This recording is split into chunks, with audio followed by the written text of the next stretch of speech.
You say socialism is impossible in a technical sense. Now, what exactly do you mean by that?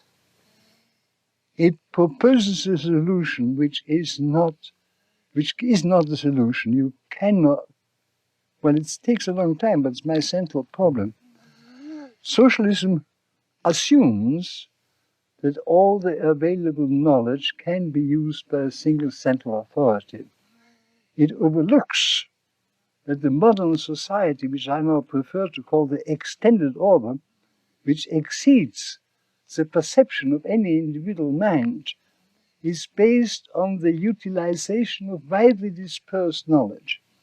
And once you are aware that we can achieve that great utilization of available resources only because we utilize the knowledge of millions of men, it becomes clear that the assumption of socialism that a central authority can command all this knowledge is just not correct. So what you're doing is you're turning on its head the common point one often hears from the left, that because the problems of modern society are so difficult, that they require planning. You're saying because they're so complex, they make planning impossible.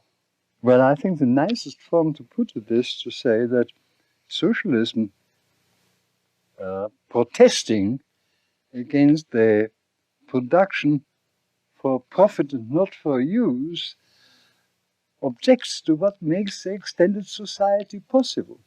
Production for use is only possible in a society where we know all the facts. But to achieve the situation where we are all working for people whom we do not know and are being supported by the work of people we do not know is made possible because we produce for profit. Profit is a signal which tells us what we must do in order to serve people whom we do not know. Yes. Now, you and von Mises put forward this criticism in the 1920s. What reaction did you get from the socialists of the day? What reply did they make to that fundamental criticism? They were unwilling to admit the factual argument.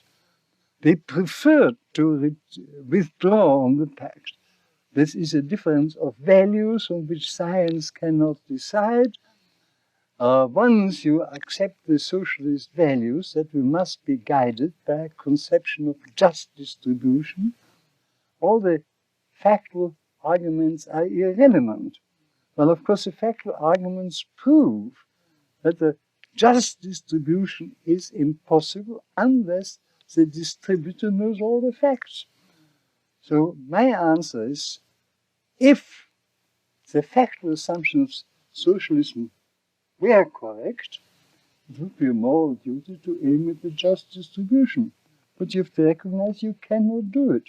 In fact, you can produce enough to maintain the present population of the world only because of a spontaneous process or mechanism which enables you to make use of infinitely more information than any central authority possesses.